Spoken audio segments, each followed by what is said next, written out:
The story of Robert Davila. You know who that is? No, you don't, because I do. 3 months ago, I gave khutbah in Fort Worth.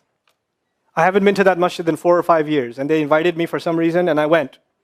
And I gave khutbah there. My khutbah was about dua. An Egyptian fellow comes up to me, a young man came up to me afterwards, he goes, Allah fulfilled my dua today. And I said, what's your dua? He said, my dua was that Nouman Ali Khan should meet Robert Davila. I was like, are you Robert Davila? He goes, nope, I am not Robert Davila. Robert Davila is my friend. But I think Allah is fulfilling my dua.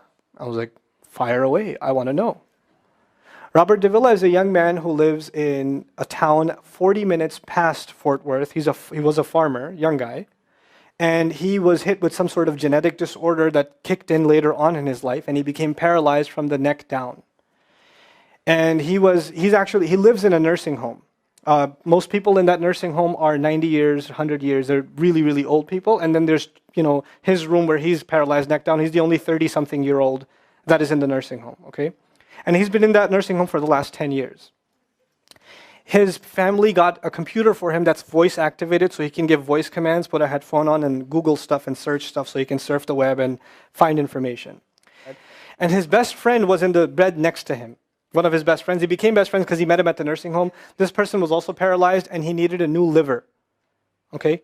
A liver transplant. He was waiting for a liver transplant. And they used to talk about, God and things like that all the time. They were good friends. Finally, his best friend got a call that there's a donor available for the liver. So he's so excited. He goes, Robert, I'm going to miss you, but I'm going. I've got a donor. So they take his friend and they go into the operation, and his friend died at the operating table. Now his friend, who's also a Christian, the deceased friend, his sister, took one of the amulets of his friend, a crucifix, and she gave it as a gift to Robert. This is a reminder of your old buddy. So he hung it on the side of his hospital bed. Robert Davila lives a pretty decent life in there. The nurses take care of him. He's a happy guy. And one day he goes to sleep and he sees a man in his dream.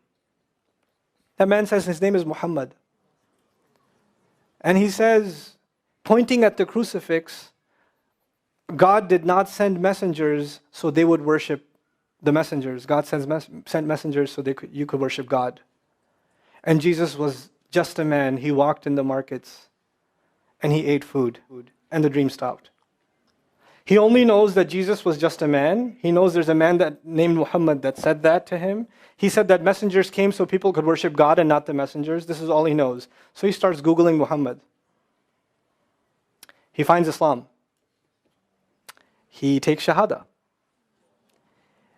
When he takes Shahada, he wants to learn about the Quran. So he goes on these chat sessions and finds somebody needs to teach me Quran. He finds a brother in Egypt that he gets together with on Skype to try to learn Arabic. Learned the Arabic alphabet. Once he learned the Arabic alphabet, he learned to recite the Quran. He memorized 10 surahs from his hospital bed. Then he said, I'm beginning to memorize the Quran, and I'm beginning to learn about this prophet, but I need to understand the Quran. So he starts Googling how to understand the Quran. And for some reason, he ends up on my videos. And he starts watching my stuff. And he watched almost everything. Here's the kicker.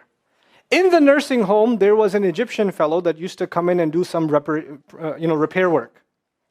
The Egyptian fellow has his own awesome story. The guy had basically lost faith. He wasn't religious. The nearest masjid to him was 50 miles away. So he didn't really go to Jum'ah much anymore. But he felt a spiritual void, so he started going to the church just to feel closer to Allah. Raised Muslim. He goes to the church just to feel closer to Allah. He's passing by Robert's room one day and he hears, وَالْعَصْرِ إِنَّ الْإِنسَانَ لَفِي خُسْرٍ.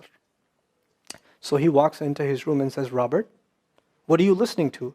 Robert says, nothing. That was me. And the guy says, you're Muslim? He goes, yeah, I became Muslim. And now this friend is in shock.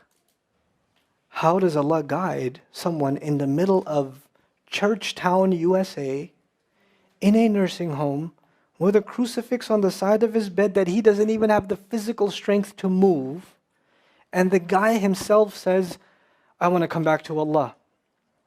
So he tells him about his, the friend he found online, Nouman Ali Khan. So the Egyptian fellow starts watching my videos. And then he says, I wish I could meet him one day.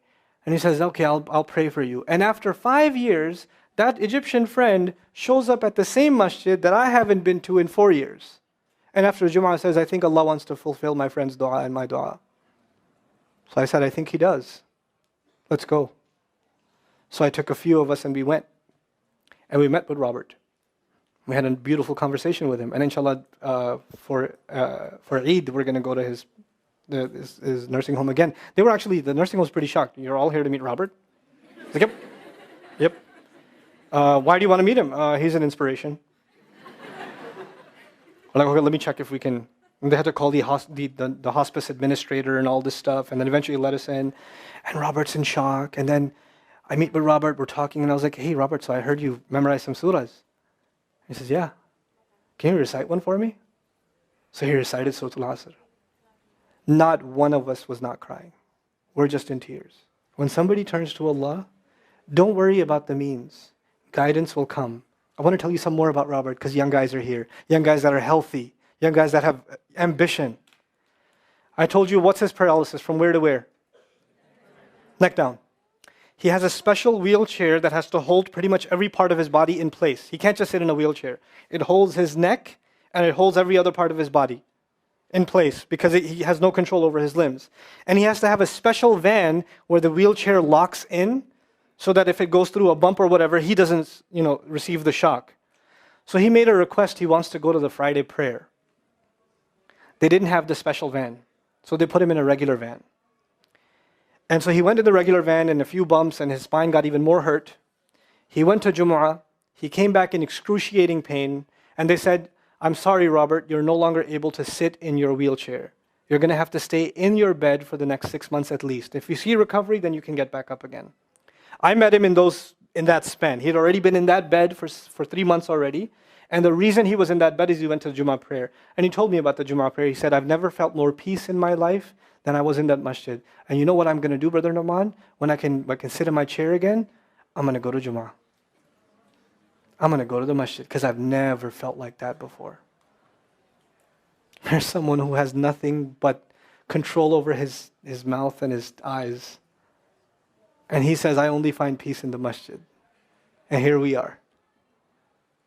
These masajid, don't go there to talk to people. Go there to talk to Allah. Just go to talk to Allah. You're just going for you and Allah. That's it. That's it. Other things will come, but you're not going for them. You're just going there to find peace. You'll become different people. If Allah can guide Robert Davila, Allah guide everybody. And then he said, sometimes I wonder why Allah put me in this position. And then I say to myself, what am I kidding? Allah has given me so much. I am so grateful for what He gave me. And if this is the way He was going to bring me to Islam, it's all worth it. So worth it. You have Muslims that lose a little bit of health. And they say, why is Allah doing this to me? Now, nowadays, atheists argue because of suffering, there's no God. If one man has in a position to say, I don't believe in God. If there was a God, why would I be in this position? It would be Robert Davila. That guy would say, I don't believe in God. If there was one, why would I be in this mess?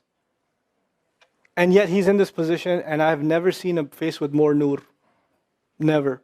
I've never seen a face that has more contentment on it. He's so satisfied with life. We shouldn't be skeptical in Allah's guidance. We shouldn't worry about how am I going to find balance. No, that's Allah's job to guide you. Your job is to talk to Him. Your job is to get sincere. That is the message I have for you. That is how we're going to find balance. Honestly. And if once you do that, once you become sincere to Allah, Allah will open doors. Allah will give you friends. Allah will give you teachers. Allah will give you access to resources, all of which are going to bring you closer and closer and closer to Him and to the truth and make life better for the people around you.